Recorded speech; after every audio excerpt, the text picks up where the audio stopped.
pensais qu'en méditant tous les jours tu allais améliorer ta santé, c'est faux. Tu pensais qu'en écrivant chaque jour dans ton journal de gratitude « Merci maman pour le bon repas d'aujourd'hui », tu te sentirais mieux, tu as faux. Tu pensais encore qu'en achetant des livres de développement personnel tu allais améliorer ta vie, tu as malheureusement encore faux. Cette personne-là, c'était moi. Jusqu'à que je comprenne que le développement personnel est avant tout personnel.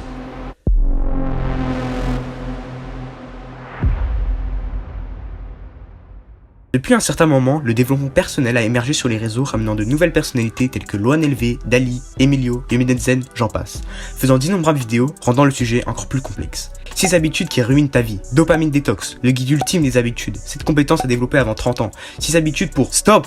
Pourquoi rendre ce sujet aussi complexe alors qu'il est aussi simple? Pour essayer de nous retrouver, prenons la définition de Wikipédia. Le développement personnel est un ensemble hétéroclite de pratiques appartenant à divers courants de pensée qui ont pour l'objectif l'amélioration de la connaissance. Bref, pour simplifier tout ça, c'est un ensemble de pratiques dans le but d'améliorer sa vie. Et d'après les réseaux, ces différentes pratiques qui reviennent le plus souvent sont la méditation, la douche froide, le journaling, le sport, la gratitude, le deep work, la lecture, etc. Bien que ce soit de bonnes habitudes, est-ce qu'elles t'apportent réellement quelque chose ou bien les fais-tu juste pour les faire? Je dis ça car ça a été longtemps mon cas. Je pensais qu'en appliquant toutes ces bonnes habitudes, j'allais commencer à devenir une meilleure personne, commencer à atteindre mes objectifs et d'être plus heureux. J'avais tout faux. En réalité, je ne faisais qu'imiter les habitudes de ces personnes qui ne me correspondaient pas. À la place d'améliorer ma vie, je ne faisais que me rajouter des corvées que je n'avais même pas envie de faire. Et c'est à ce moment-là que j'ai compris qu'il fallait que je trouve mon propre chemin. J'ai compris que je n'avais pas besoin d'appliquer tous ces conseils, mais plutôt de chercher les bons. Pour cela, j'ai gardé ce qui m'apportait réellement quelque chose et permis de m'améliorer. Comme la musculation, où je voyais réellement des résultats à la fois physiques et mentaux. Ou bien le journaling, qui consiste à écrire toutes ces journées à l'avance, qui m'a permis de me retrouver dans ma journée et d'accomplir les tâches les plus importantes. En revanche, j'ai supprimé la méditation et le journal de gratitude car même si je les appliquais tous les jours, je ne voyais aucun changement sur mon bien-être. Malgré tous les bienfaits scientifiquement prouvés sur ces deux pratiques, je savais qu'elles ne me correspondaient pas.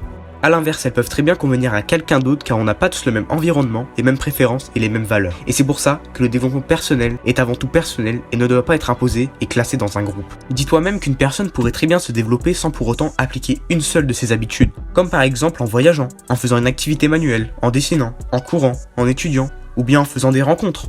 Tu n'as pas besoin d'écouter tous ces gourous du développement personnel, ou même moi, tu dois juste faire ta propre réflexion sur ce qui te rendra heureux, car c'est là le but de chacun. Bien sûr, je ne dis pas que leurs vidéos sont nulles, bien au contraire, c'est grâce à leurs vidéos que j'en suis là maintenant à vous partager mon expérience. Il faut juste ne pas prendre chaque vidéo comme la vérité absolue, mais plutôt la voir comme un autre point de vue et en faire sa propre réflexion, se demandant si cela m'apportera quelque chose, ou bien tout simplement en essayant. Maintenant, pour être au clair, qu'est-ce que tu peux retenir de cette vidéo? Avant tout, chacun a son propre développement. Il ne va pas dépendre de certaines habitudes clichés comme le sport, la méditation, les douches froides et ainsi de suite. Bien que ce soit de bonnes pratiques, elles ne vont peut-être pas correspondre à tout le monde. Et pour cela, tu dois essayer différentes routines jusqu'à trouver ce qui te rendra heureux et où tu verras de réels progrès sur toi-même. Il ne s'agit pas que d'habitudes, mais aussi d'autres activités comme les voyages, des passions, des rencontres, etc.